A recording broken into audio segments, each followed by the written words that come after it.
Bu problem Şanlıurfa'ya özgü bir problem değil.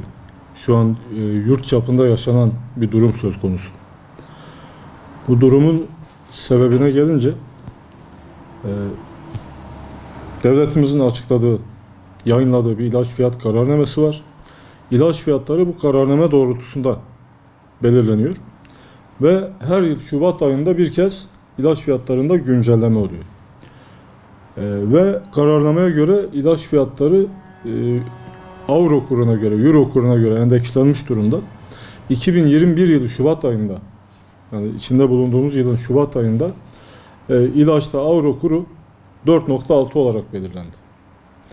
Şimdi geldiğimiz noktada da güncel kur 14 lirayı aşmış durumda. Haliyle ilaç firmaları bir takım ilaçların üretiminden imtina ediyorlar. Çünkü şöyle düşünün, siz bir ürünü 14 liradan alıp 4.6 liraya satıyorsanız zarar edersiniz. Bunlar da zarar etmemek adına tahmin ediyorum ki bu üretim noktasında frene basmış durumdalar. Bir sebebi bu. Bir sebebi de geçtiğimiz yıl bir pandemi süreci yaşadık. Pandemide hepinizin malumu, İnsanlar evlerine kapandı, dışarı çıkmadılar, zorunlu olmadığı halde ilaç kullanmadılar, hastanelere gitmediler. Dolayısıyla geçtiğimiz yıl ister istemez bir takım ilaçların tüketimi düşük oldu pandemi sürecinden dolayı. Firmalar da yeni yılın 2021'in planlamasını yaparken 2020'yi baz alarak bu planlamayı yaptı. Şimdi pandeminin yarın öbür gün hangi noktaya gideceğini kimse kestiremez. Dolayısıyla firmalar 2020'yi baz alarak bu planlamayı yaptı ve 2021'de ihtiyaç çok daha fazla hasıl olunca bir de buradan bir sıkıntı yaşandı temin noktasında. Geldiğimiz noktada 650 kalem ilaç, bizim tespit ettiğimiz yaklaşık 650 kalem ilaç şu anda temin edilemiyor veya temininde sıkıntı yaşanıyor. Halkımızın şunu bilmesini isterim. Bu sürecin iki mağduru var. Biri halk, biri vatandaş, biri eczacı. Çünkü biz de hastalarımıza, vatandaşlarımıza bunun izahını yapamıyoruz. İlaçlarını temin edemiyoruz. Ecza depolarından temin edemiyoruz. Burada eczacının hiçbir çıkarının olması söz konusu değil. Çünkü eğer ilaç ecza deposunda olsa ben vatandaşa veririm, yerini bir daha doldururum. Ama ilaç ecza deposunda yok.